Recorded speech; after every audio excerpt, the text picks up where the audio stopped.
யாரு என்ன பேசினாலும் சரி, உதயநிதிக்கு ஒரே குறி, வர்ற தேர்தலில் திமுக கூட்டணியோட வெற்றி 200 தொகுதிகளை தாண்டதுங்கிறது தான் அது.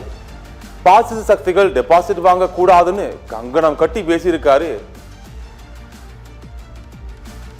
கழக தலைவருக்கு இருக்கிற மக்கள் செல்வாக்க பார்த்து ஒன்றிய பாஜக அரசும் அதிமுகவும் மிரண்டு போயிருக்காங்க. அதனால இன்னைக்கு தேர்தல் அறிவிச்ச உடனே தேர்தல் நெருங்கிட்டதுனால ஒன்றிய பிரதமர் மோடி அவர்களும் உள்துறை அமைச்சர் அமித்ஷா அவர்களும் தொடர்ந்து இன்னைக்கு தமிழ்நாட்டுக்கு வர ஆரம்பிச்சிருக்கிறாங்க. தமிழ்நாட்டுக்கு அவங்க 2 பேரும் மாறி மாறி வராங்களே தவிர தமிழ்நாட்டுக்கான எந்த திட்டங்களும் வர்றதில்ல, எந்த நிதியும் ஒன்றிய அரசு ஒதுக்கிறது இல்ல. 12 வருஷமா தமிழ்நாட்டை தொடர்ந்து ஒன்றிய பாஜக அரசு புறக்கணிச்சிட்டு இருக்கு.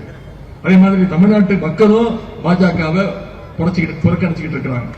எனவே அம்பேத்கர் அவர்கள் காண விரும்பிய சமத்துவத்தை, மத நல்லிணக்கத்தை நாம தமிழ்நாட்டில் காப்பாற்றணும்னா பாசிச சக்திகளை நாம வீழ்த்த வேண்டும். பாசிச சக்திகளும் அடிமைகளும் அனைத்து தொகுதியிலையும் டெபாசிட் இழக்க வேண்டும். 200க்கும் அதிகமான தொகுதிகளில் கழக அணி வெற்றி பெற வேண்டும்.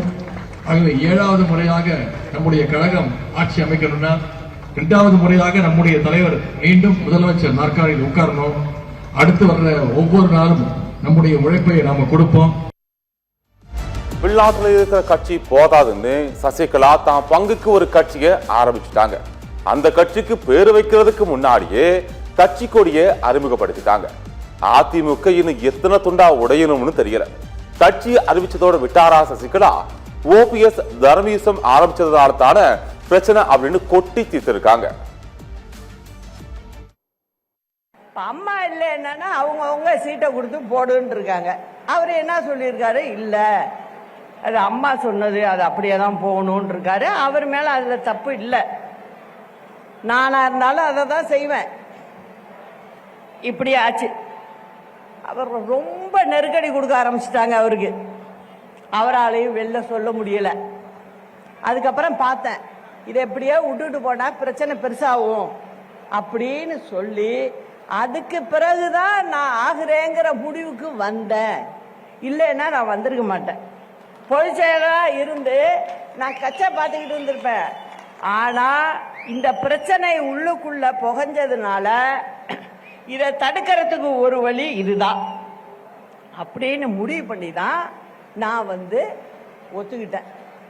அதுக்குள்ள பன்னீர்செல்வத்துக்கு என்ன ஆச்சோ தெரியல. அவருக்கே தெரியும், எல்லாரையும் வச்சு ஒன்னா வச்சுதான் பேசுறேன். என்ன ஆயிடுச்சு, திடீர்னு போய் அம்மா சமாதியில போய் உட்காந்துட்டாரு. போய் உட்காந்து தர்ம உத்தரவுட்டார்.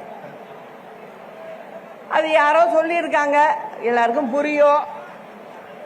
ஏதோ கேட்டு அவரு ஏதோ பண்ணிட்டாரு. கடைசியில் அதே இன்னை வரைக்கும் அவருக்கு சிக்கலாயிடுச்சு. அது வேற. அத்தோட விட்டாங்களா சசிகலா? இபிஎஸ்ஸையும் ஒரு புடி புடிச்சிட்டாங்க. நான் தான் எடப்பாடி பழனிசாமிய பதவியில உட்கார வச்சேன், ஆனா அவரால் முடிஞ்ச வரைக்கும் என் முதுகுல குத்திட்டாருன்னு உணர்ச்சி வசப்பட்டிருக்காங்க. என்ன பேப்பரை தூக்கி போடுற மாதிரி கட்சியில இருந்து தூக்கி போட்டுட்டாங்கன்னு வேற ஆதங்கப்பட்டிருக்காங்க. எவ்வளவு அடியத்தான் அந்த அம்மா தாங்குவாங்க? உடனே ஒரு பொதுக்குழுவை கூட்டி என்ன நீக்கிறாங்க. நான் ஒரு முதலமைச்சரா உட்கார வச்சுட்டு போயிருக்கேன். அப்ப எப்படியாப்பட்ட ஆளா இருக்கணும்? என்ன நீ ஒரு பேப்பரை தூக்கி போடுற மாதிரி போட்டா எப்படி இருக்கும்? நான் எப்போதுமே கோபத்தை காட்டுறதே இல்லை. நிறைய விஷயங்கள்ல நீங்க பாத்தீங்கன்னா உட்கார வச்சவங்கள ஒரு பக்கம் முதுகுல ஒரு பக்கம் முன்புல எவ்வளவு ஈட்டியால குத்துவாங்களோ அந்த அளவுக்கு பண்ணிட்டாங்க.